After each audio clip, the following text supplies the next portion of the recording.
నమస్కారం. Welcome to the digital classes Telangana. ఈరోజు మనము 10వ తరగతి గణితానికి సంబంధించినటువంటి అధ్యాయంలో వాస్తవ సంఖ్యలకు సంబంధించిన పాఠ్యాంశంలో భాగంగా విద్యార్థులు సంవర్గమానం యొక్క భావన గురించి తెలుసుకుంటారు.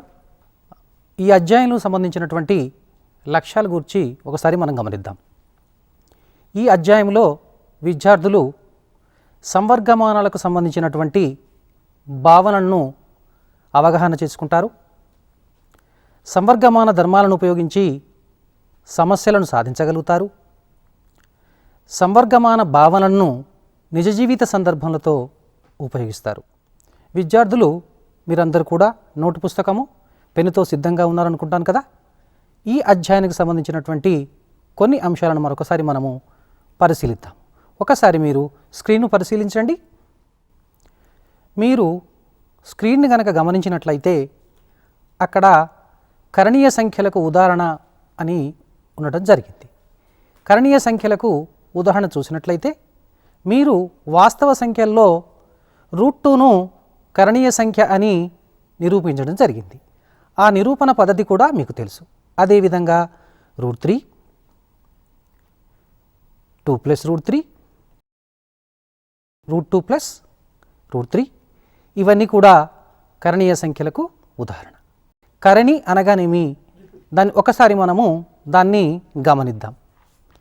కరణి అంటే n ఒక సహజ సంఖ్య, a ఒక ధన అకరణీయ సంఖ్య అవుతూ nth రూట్ a కనుక అకరణీయ సంఖ్య కాకపోతే nth రూట్ aను కరణి అంటారు.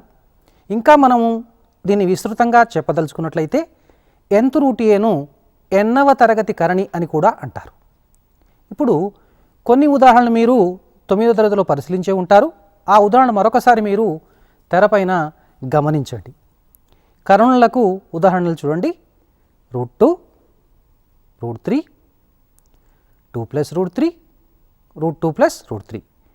ఇంకా ఏమైనా ఉంటే మీ తోటి మిత్రులతో కానీ ఉపాధ్యాయులతో కానీ చర్చించి ఆ కరణుల గురించి తెలుసుకోండి.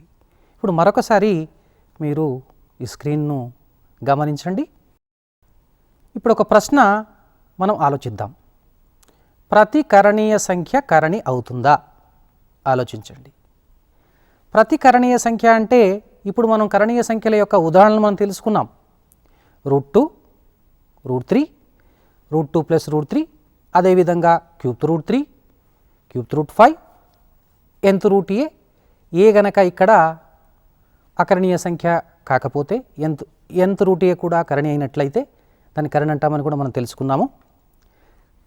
ప్రతి కరణీయ సంఖ్య కరణి అవుతుందా? దాని గురించి ఒకసారి చూద్దాం. ఇప్పుడు దీనికి ఆన్సర్ ఇక్కడ చూడండి. జవాబు మనకి ఏ విధంగా వచ్చింది? కాదు. అక్కడ మీకేం కనిపిస్తుంది చూడండి, పై అనేది అది నిజానికి 22/7 అనుకుంటాము, కానీ అది ఖచ్చితంగా 22/7కు సమానం కాదు. కావున పై విలువ ఇక్కడ కరణీయ సంఖ్య అవుతుంది. అదేవిధంగా ఈ అనేది కూడా కరణీయ సంఖ్యగా తీసుకుంటాం. కాబట్టి అన్ని కరణీయ సంఖ్యలు కరణులు కావు. అంటే ఇక్కడ ఒక విషయాన్ని మనం గమనించవచ్చు. ప్రతి కరణి కరణీయ సంఖ్య అవుతుంది, కానీ ప్రతి కరణీయ సంఖ్య కరణి కానవసరం లేదు. ఉదాహరణ మనం గమనించినట్లయితే π, ఈలు.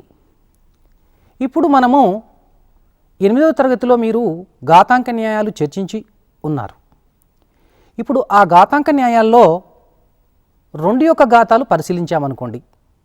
2 యొక్క ఘాతాలంటే 2 ఘాతం 0, 2 ఘాతం 1, 2 ఘాతం 2, 2 ఘాతం 3 ఈ విధముగా దాని యొక్క విలువలన్నీ మనం రాసినట్లయితే 2 ఘాతం 0 మనకు 1 అని తెలుసు, 2 ఘాతం 2 మనకు 4 అని తెలుసు, 2 ఘాతం 3 మనకు 8 అని తెలుసు, 2 ఘాతం 5 మనకు 32 అని తెలుసు. అదే విధముగా 2 ఘాతం 6 మనకు 64 అని తెలుసు. అంటే దీని యొక్క విలువలను మనము ఒక ఏదైనా ప్రమేయ రూపంలో రాసినట్లయితే, అంటే దాని సమాస రూపంలో రాసినట్లయితే దాన్ని మనం ఏమంటామంటే y = 2 power x అంటారు. దీన్ని మనం ఒక పట్టిక రూపంలో మనము ప్రదర్శించవచ్చు. దాన్ని ఏ విధంగా అంటే y ఈజ్ ఈక్వల్ 2x విలువల పట్టిక అంటారు. ఒకసారి y ఈజ్ ఈక్వల్ 2x యొక్క విలువల పట్టికను మీరు పరిశీలించండి. x ఈజ్ ఈక్వల్ టు 0 అయినప్పుడు y విలువ 1 అయింది, 1కి 2, 2కు 4, 3కు 8, 4కు 16, 5కు 32, 6కు 64. పిల్లలు మీకు అర్థమైందనుకుంటాను. పై పట్టిక నుండి ఒకసారి మనం స్థూలంగా గమనించినట్లయితే x ఈజ్ ఈక్వల్ టు 0, 1, 2, 3, 4, 5, 6 విలువలకు అనురూపముగా y విలువలు మనకు ఏమొస్తాయో కూడా చర్చించుకున్నాము. 1, 2, 4, 8, 16, 32, 64 అవుతాయని మనం గమనించవచ్చును కదా. మరొకసారి విలువల పట్టికను మరొకసారి చూద్దాం. y is equal to 2x విలువల పట్టిక మరొకసారి మనం ఇచ్చట పరిశీలిద్దాం. మనకు ప్రశ్న దీని నుంచి మీకు ఊహించండి. y ఈజ్ ఈక్వల్ టు 4, 8, 16, 64 విలువలకు అనురూపంగా లేదా అనుగుణముగా x విలువలను ఊహించగలరా? ఒకసారి మీరు పట్టికను చూసినట్లయితే 4కు అనురూపముగా మనకు 2 ఉంటుంది, 8కి అనురూపముగా 3, 16కు అనురూపముగా 4, 64కు అనురూపముగా 6 అవుతాయని మనం ఖచ్చితంగా చెప్పగలుగుతాం. అదేవిధంగా ఇప్పుడు మరొక ప్రశ్నను మనము గమనిద్దాం. ఒకసారి పట్టికను పరిశీలించండి. మరొకసారి అదే పట్టికను. ఇప్పుడు మరొక రకమైనటువంటి ప్రశ్నను మనం చూద్దాం. y ఈజ్ ఈక్వల్ టు 2 అయితే x విలువ ఎంత? y ఈజ్ ఈక్వల్ టు 2 అయినప్పుడు గమనించండి, ఇక్కడ x విలువ 1 అవుతుంది. y ఈజ్ ఈక్వల్ టు 3 అయితే x విలువ ఎంత? y is equal to 3. y is equal to 3 ఎక్కడైనా ఉన్నదా? ఇక్కడ అంటే 2కు 4కు మధ్యన మాత్రమే 3 ఉన్నది. అటువంటి అప్పుడు x విలువ ఎక్కడ ఉండాలి అనే ప్రశ్న మనలో ఉద్భవిస్తుంది.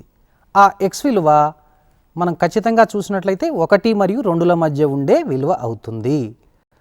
అంటే దీన్ని బట్టి మనం ఏం గమనించవచ్చును? ఈ x విలువను మనము నిర్వచించాలంటే ఒక కొత్త సంబంధాన్ని x మరియు y ల మధ్య ఏర్పరచవలసినటువంటి అవసరం ఉన్నది. మరి అలాంటి సంబంధాన్ని ఏ విధంగా ఏర్పరచాలి, దాన్ని ఏమంటారో ఒకసారి మనము పరిశీలిద్దాం. y ఈజ్ ఈక్వల్ టు 5 అయినప్పుడు x విలువ ఎంత? ఆ విలువను కూడా ఇప్పుడు గమనించినట్లయితే అది 2కు 3కు మధ్యన ఉంటుందని మనం చెప్పవచ్చు. నెక్స్ట్ ఇప్పుడు చూడండి, అంటే y అనేది ఇప్పుడు ఉదాహరణకు మనము 10 ఘాతం xగా అంటే 10 యొక్క ఘాతం యొక్క విలువలుగా తీసుకున్నట్లయితే 10x ఈజ్ ఈక్వల్ టు 5 అయినప్పుడు అంటే 10 యొక్క ఘాతాన్ని ఎంతకు పెంచితే మనకు 5 అవుతుంది. మనం సాధారణంగా గమనించినట్లయితే 10 ఘాతం 1 మనకు 10 అని తెలుసు, 10 ఘాతం 2 100 అని తెలుసు. అంటే 10కి 100కు మధ్యన 5 ఆ విధంగా ఉండేటట్టు x విలువ ఏమైనా ఉన్నదా? దానిని మనం ఏం చేస్తామంటే దాన్ని log 5 బేస్ 10 అని ఒక కొత్త కరణీయ సంఖ్యగా నిర్వచిస్తాము. అంటే ఈరోజు మనము ఒక కొత్త కరణీయ సంఖ్య గురించి, ఎల్లప్పుడూ అది కరణీయ సంఖ్య కావాల్సిన అవసరం లేదు, కానీ ఇక్కడ log 5 బేస్ 10 అనేది ఒక కరణీయ సంఖ్య అవుతుంది. ఇక్కడ కొత్తది సంవర్గమానమైనటువంటి యొక్క మనము ఇక్కడ భావన అనేది ఏర్పరచుకోవాల్సిన అవసరం ఉంది. కాబట్టి xను log 5 టు ద బేస్ 10 అని కూడా చదువుతాం. x is equal to logarithm of 5 to the base 10, లేదా దీన్ని క్లుప్తముగా log 5 అని కూడా రాయవచ్చు. దీన్ని ఇక్కడ ఇచ్చట ఈ సంవర్గమానానికి 10ని భూమి అని అంటారు. ఎప్పుడైతే ఒక సంవర్గమానానికి 10 భూమి ఉంటుందో దాన్ని సామాన్య సంవర్గమానం అని కూడా అంటారు. మీరు సంవర్గమానాలు ఎన్ని విధాలుగా ఉన్నాయి అన్నదానికి 2 రకాలుగా ఉంటాయండి. ఒకటి సామాన్య సంవర్గమానము, ఇంకొకటి నేపియర్ సంవర్గమానము. నేపియర్ సంవర్గమానం యొక్క భూమి ఈగా తీసుకుంటారు. మీరు గతంలో మనం చర్చించుకున్నాం, ఈ అనేది కరణీయ సంఖ్య, కరణి కాదని.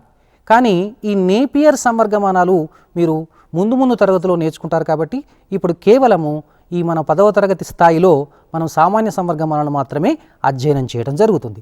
కాబట్టి ఎక్కడైనా సరే log 2 కానీ log 5 కానీ log 3 కానీ ఉన్నట్లయితే వాటి యొక్క భూములను మనము 10గా భావించాలి, వాటిని సామాన్య సంవర్గమానాలుగా తీసుకోవాలి. ఇప్పుడు మనం ఒకసారి సంవర్గమానం యొక్క నిర్వచనాన్ని మనం పరిశీలిద్దాం. సంవర్గమానం అంటే ఏంటి? ఇప్పుడు ఉదాహరణకు మనం ఒక a పవర్ x n అనగా అర్థం ఏంటి? ఏ భూమిని x గనక పెంచినట్లయితే n అనే విలువ వచ్చిందనమాట. ఏ ఘాతం x n ఏ రూపమని అంటారు. ఇది ఏ రూపంలో ఉన్నది, ఆ రూపాన్ని ఏమంటారంటే ఏ ఘాతం x n ను ఘాత రూపము అని అంటారు. దాన్ని ఎక్స్పోనెన్షియల్ ఫామ్ అని ఇంగ్లీష్లో అంటారు. ఎక్స్పోనెన్షియల్ ఫామ్ ఏ పవర్ x n ను దాని ఘాత రూపము లేదా ఎక్స్పోనెన్షియల్ ఫామ్ అని ఇంగ్లీష్లో అనడం జరుగుతుంది. ఇప్పుడు ఈ ఘాత రూపాన్ని మనం సంవర్గమాన రూపంలో ఏ విధంగా రాయాలో తెలుసుకుందామా? ఓకే, ఇప్పుడు మనము దీన్ని సంవర్గమాన రూపంలో ఏ విధంగా మనం వ్యక్తపరచాలో లేదా మార్చాలో తెలుసుకుందాం. ఒకసారి మీరు తెరపైన గమనించండి. నిర్వచనము దీన్ని x log n to the base a అని అంటారు. అంటే ఏ పవర్ x గనక n అయినట్లయితే x log n to the base a అని అంటారు. కానీ ఇక్కడ విద్యార్థులు మీరు గమనించవలసినటువంటి విషయం ఏంటంటే ఏ విలువ పైన ఇక్కడ మనకు నియమాలు ఉన్నాయి. ఏ గ్రేటర్ దాన్ 0 కావాలి, ధన సంఖ్య కావాలి, ఏ అనేది 0కు సమానం కాకూడదు, అదే విధముగా a, nలు ఇక్కడ ధన వాస్తవ సంఖ్యలు కావాలి, అంటే r+గా ఉండాలి. దీన్ని ఈ x log n to the base a రూపాన్ని ఏమంటారంటే సంవర్గమాన రూపము అని అంటారు. మరొకసారి దీన్ని పరిశీలిద్దాం. ఏ పవర్ x n ను ఘాత రూపము లేదా ఎక్స్పోనెన్షియల్ ఫామ్ అని అంటారు. దానికి విపర్యముగా దాని నుండి x log n base a ను సంవర్గమాన రూపము లేదా లాగర్థమిక్ ఫామ్ అంటారు. అంటే ఇప్పుడు మనము ఘాత రూపంలో నుంచి సంవర్గమాన రూపంలోకి, సంవర్గమాన రూపంలో నుంచి ఘాత రూపంలోకి మార్చవచ్చు. కాబట్టి ఇప్పుడు దీనిపైన మనం కొన్ని లెక్కలు మనం పరిశీలిద్దాం. ఒకసారి ఈ పట్టికను పరిశీలించండి. క్రమ సంఖ్య 1గా తీసుకున్నట్లయితే ఘాత రూపము 2 ఘాతం x 9. అప్పుడు x ఏమవుతుందండి? log 9 భూమి 2 log 9 to the base 2. అదే విధముగా క్రమ సంఖ్య 2ను పరిశీలించినట్లయితే 10 ఘాతం x 7 అయితే 10 log 7 to the base 10 is x లేదా x log 7 base 10 అని కూడా చెప్పవచ్చు. 5 ఘాతం x 13 అయినట్లయితే మీరు ఊహించగలుగుతారు ఇక log 13 base 5 is x. అదే విధముగా 3 పవర్ y is 1/81 ఉన్నట్లయితే log of 1/81 to the base 3 is y అని రాయవచ్చును. ఘాత రూపాన్ని సంవర్గమాన రూపము, సంవర్గమాన రూపాన్ని ఘాత రూపంలోకి మార్చవచ్చును. అంటే ఉదాహరణ గమనించండి ఇదే పట్టికలో. ఇప్పుడు దీనిలో ఒక 2 ఉదాహరణలు మనం పరిశీలిద్దాం. x log 9 base 2 ఉన్నదనుకోండి, 2 power x 9గా ఘాత రూపంలో వ్యక్తపరచాలి. అదేవిధంగా log 13 to the base 5 is xను మీరు ఘాత రూపంలో వ్యక్తపరచగలరా? ఎస్, మీరు దాన్ని వ్యక్తపరచగలరు. ఎలా వ్యక్తపరచగలరు? 5 పవర్ x 13 దాన్ని ఏమంటారో తెలుసు కదా, ఘాత రూపము లేదా ఎక్స్పోనెన్షియల్ ఫామ్ అని అంటారు. సో మరొకటి మనం గమనిద్దాం. విద్యార్థులు, ఇప్పుడు మీకు అందరికి కూడా ఒక ఘాత రూపాన్ని సంవర్గమాన రూపంలోకి, సంవర్గమాన రూపంలోకి ఘాత రూపంలోకి మార్చడం మనం తెలుసుకున్నాం. ఇప్పుడు దీని ద్వారా మనం ఒక సర్వసమానతను రాబడదాం. ఇప్పుడు మీరు సర్వసమానతను తెలుసుకోవాలని ఉందా? ఏ పవర్ x n అనుకుందాం. ఇది సమీకరణం 1. సంవర్గమాన నిర్వచన ప్రకారము x log n to the base a. అప్పుడు ఈ x log n to the base aను 1లో గనక ప్రతిక్షేపించినట్లయితే, అనగా x స్థానంలో గనక మనము log n to the base a ను గనక ప్రతిక్షేపించినట్లయితే మనకు ఏమొస్తుందో విద్యార్థులు మీకు గమనించగలరు. మీరు a to the power of log n to the base a is equal to n అవుతుంది.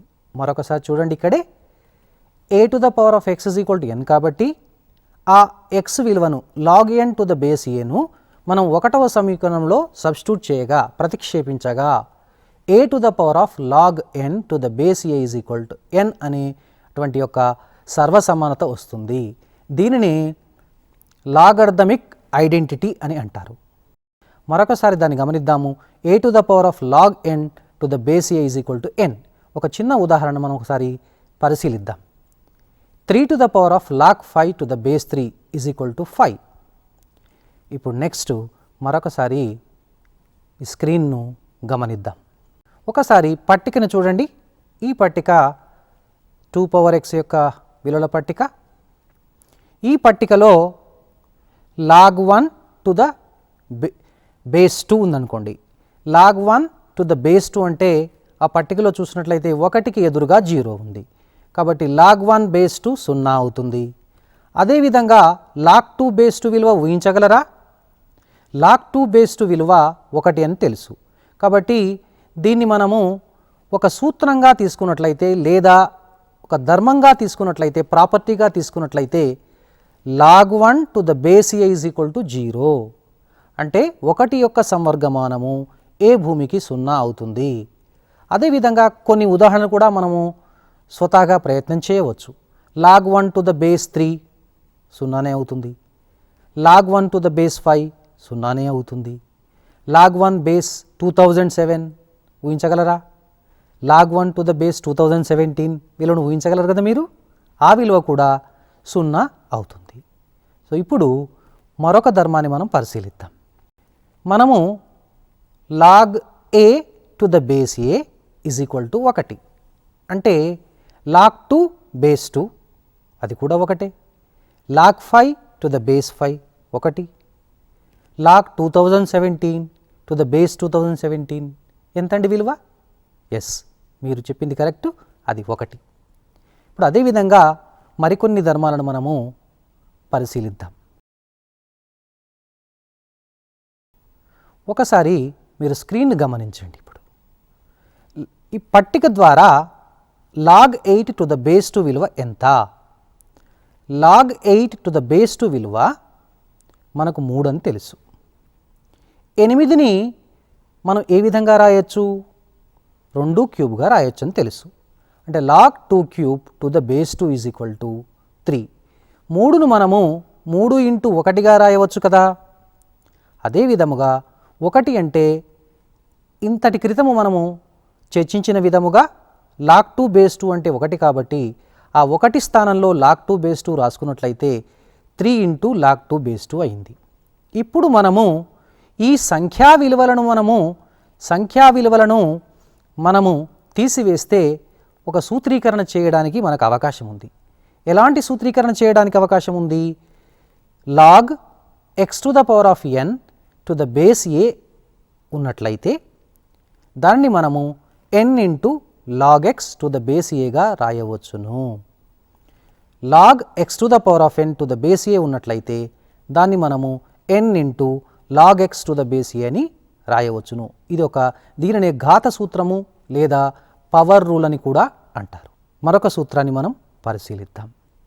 ఇదే పట్టికను ఆధారంగా చేసుకొని మరొక సూత్రాన్ని మనం రూపొందించడానికి ప్రయత్నం చేద్దాం. విద్యార్థులు మీరు గమనిస్తున్నారు కదా స్క్రీన్ను. ఇప్పుడు మనము log 32 to the base 5ను చూద్దాం.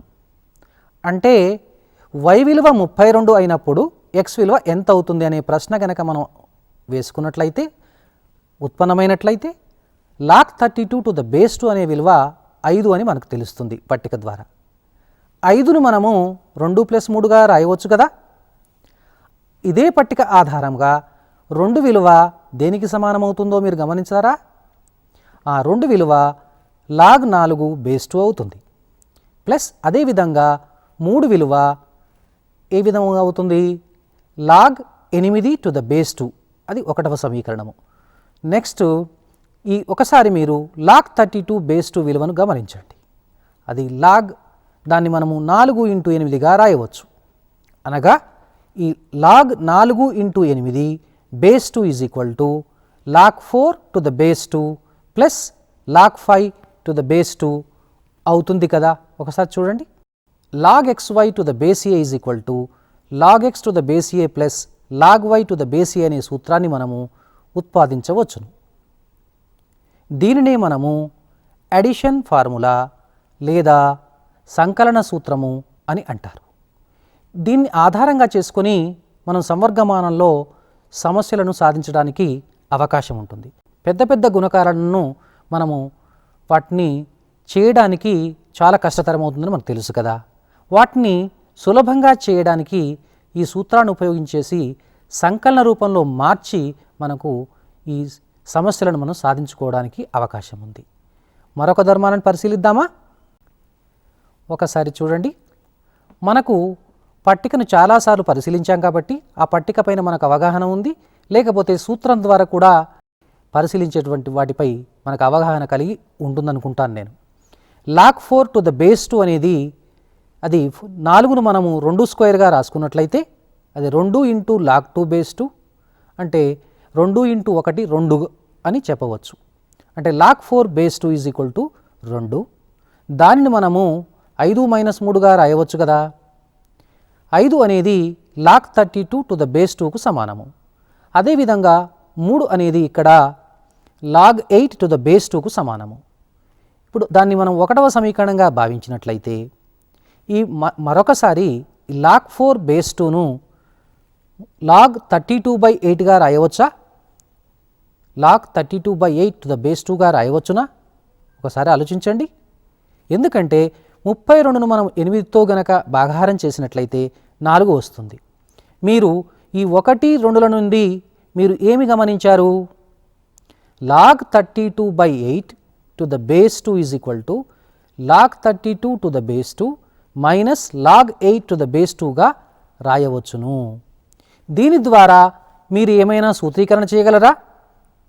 దానినే మనం ఏమంటారంటే గణితములో సాధారణీకరణ అని కూడా అంటారు.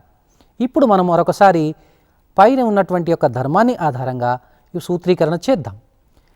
ఈ 32 బదులు xగా 8ని yగా భావించినట్లయితే, అదేవిధంగా 2ను మనము aగా భావించినట్లయితే log x/y to the base a is equal to log x to the base a minus log y to the base a అనే సూత్రాన్ని మనం ఉత్పాదించవచ్చును.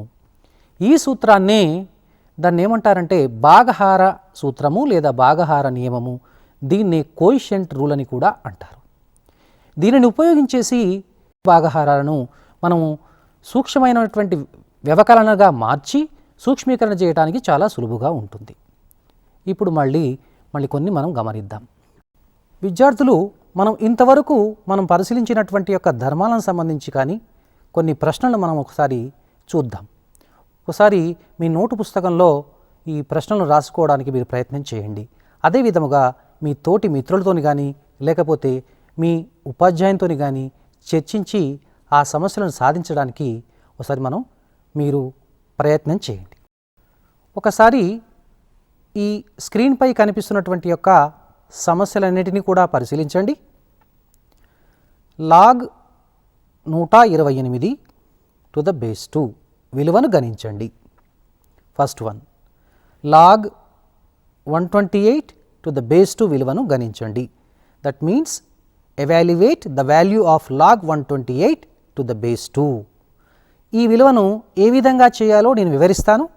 మీరు అర్థం కాకపోతే మీ తోటి మిత్రులతోని కానీ మీ ఉపాధ్యాయునితో కానీ చర్చించి మీరు చేయడానికి ప్రయత్నం చేయండి.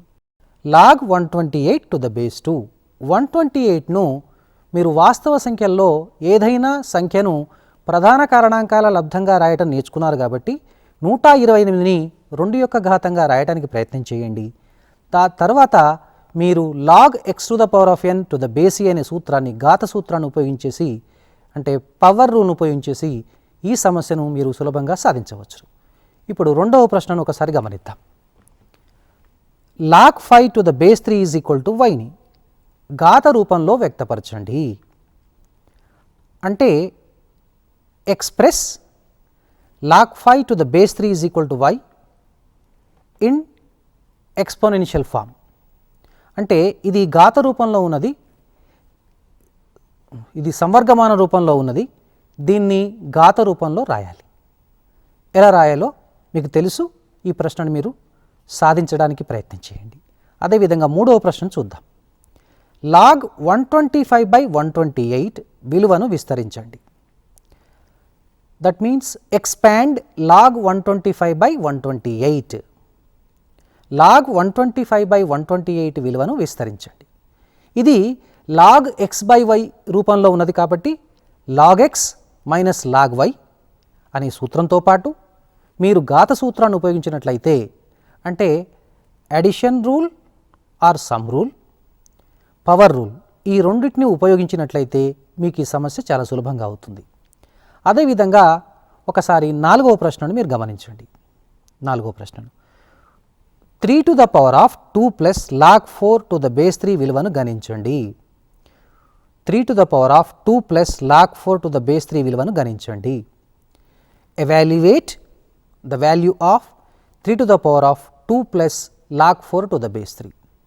అంటే ఈ సమస్యను మీరు సాధించాలంటే 8వ తరగతిలో నేర్చుకున్నటువంటి ఘాతాంక న్యాయాలు, థియరీ ఆఫ్ ఇండిసెస్లో ఉన్నటువంటి యొక్క న్యాయము, ఒక లా, అది a to the power of m plus n is equal to a to the power of m into a to the power of n అని మనకు తెలుసు. కాబట్టి మొట్టమొదట దీన్ని a to the power of m into a to the power of n రూపంలో రాసుకున్న తర్వాత, అనగా 3 square into 3 to the power of log 4 base 3, అంటే మరియు ఇక్కడ మీరు a to the power of log n to the base a is equal to n అనే సంవర్గమాన సర్వసమానతను కూడా ఉపయోగించవలసినటువంటి అవసరం ఉంటుంది. దాని ద్వారా మీరు ఈ సమస్యలను సాధించుకోవచ్చు. లేకపోతే మీ తోటి మిత్రులతోని కానీ లేకపోతే ఉపాధ్యాయునితో కానీ చర్చించి ఈ సమస్యలు సాధించినట్లయితే మీకు సంవర్గమాన భావనలపైన మంచి మీకు పట్టు సాధిస్తారని అనుకుంటున్నాను. ఒకసారి సంవర్గమాన ధర్మాలను మరొకసారి మనం పరిశీలిద్దాం. మొదటిది log 1 to the base a is equal to 0, రెండవది log a to the base a is equal to 1, మూడవది log x to the power of n to the base a is equal to n into log x to the base a, నాలుగవది log xy to the base a is equal to log x to the base a minus log y to the base a, ఐదవది log of x by y to the base a is equal to log x to the base a minus log y to the base a. అదే విధముగా ఆరవది a to the power of log n to the base a is equal to n. మీరు ఈ 6 యొక్క ధర్మాలను కనుక గుర్తుంచుకున్నట్లయితే సంవర్గమానాలకు సంబంధించినటువంటి అన్ని సమస్యలను కూడా చాలా సులభంగా సాధించవచ్చును. వీటిని మన నిజ జీవిత సమస్యలు అంటే సాధారణంగా రసాయనిక శాస్త్రంలో ఉన్నటువంటి యొక్క అయానిక గాఢతలు ఇచ్చినప్పుడు వాటి యొక్క మనం pH యొక్క మానాలు తెలుసుకోవడానికి కానీ లేకపోతే భూకంప లేఖని ద్వారా భూకంపాలను కొలవడానికి కానీ లేకపోతే ఈ వాణిజ్య శాస్త్రంలో మనం చక్రవడ్డీ మొదలైన వాటికి మీద కూడా ఉపయోగించడానికి అవకాశం ఉంటుంది. సంవర్గమానాలు అనేవి ఇవి ఇంజనీరింగ్ మొదలగు శాస్త్రాల్లో కూడా దీన్ని ఉపయోగిస్తారు. కాబట్టి మీరందరూ కూడా ఈ సూత్రాలను బాగా నేర్చుకోవాల్సిన అవసరం ఉంది. అదేవిధంగా ఈ సూత్రాల్లో మీరు ముఖ్యంగా గమనించవలసిన విషయం ఏంటంటే భూమి మీద కూడా ఇక్కడ కొన్ని నియమాలు ఉండటం జరిగింది. మీరు ఈ 6టికి కూడా అంటే ఈ 6 ధర్మాలకు సంబంధించి స్థూలముగా మీరందరూ కూడా ఈ యొక్క నియమాన్ని మనం దృష్టిలో పెట్టుకోవాలి. ఆ నియమం ఏమిటంటే భూమి అనేది 1 కంటే పెద్దగా ఉండొచ్చు లేదా 0కు 1కి మధ్యన ఉండొచ్చు. x మరియు yలు కూడా ఎల్లప్పుడూ ధన సంఖ్యలుగా ఉండాలి. ఈ నియమాన్ని పాటిస్తూ ఉండాలి. విద్యార్థులు, మీకు నేను కొన్ని ప్రశ్నలు ఇంటి పనిగా ఇవ్వడం జరుగుతుంది. వాటిని మీరు సాధించి మీ ఉపాధ్యాయునితో చర్చించండి. ఒకసారి స్క్రీన్ గమనించండి. మొదటి ప్రశ్న, log 3 base 10 అనేది ఒక కరణీయ సంఖ్య అని చూపండి. Prove that log 3 base 10 is an irrational number. Prove that log 3 base 10 is an irrational number. అదేవిధంగా రెండవ ప్రశ్న చూడండి. log of -5 to the base 10 యొక్క విలువ వ్యవస్థితం అవుతుందా కాదా పరిశీలించండి, కారణాలతో వివరించండి. విద్యార్థులు, ఇప్పటివరకు మీరు సంవర్గమానాల యొక్క భావన మరియు వాటి ధర్మాల గురించి చాలా స్పష్టంగా నేర్చుకుని ఉన్నారు. వాటిపై సరి అయిన అవగాహన కూడా కలిగి ఉన్నారు. వాటిపై కొన్ని సమస్యలు కూడా సాధించారు. అదేవిధంగా మీరు 10వ తరగతి పాఠ్యపుస్తకాన్నే కాకుండా మిగతా పుస్తకాలను కూడా మీరు వాటిని రెఫరెన్స్గా తీసుకొని అందులోని సమస్యలు కూడా సాధించి మీకు ఈ ఫార్మాటివ్ అసెస్మెంట్లో ఉన్నటువంటి యొక్క మొదటి టూల్లో భాగంగా నూతన ప్రశ్నలు కూడా కొన్ని తయారు చేయండి. వాటిని మీ తోటి మిత్రులతోని అదేవిధంగా మీ ఉపాధ్యాయునితో చర్చించండి. దీనిపై మరింత అవగాహన కలుగుతుందని భావిస్తూ తదుపరి కార్యక్రమంలో కలుసుకుందాం. అంతవరకు సెలవు. నమస్కారం.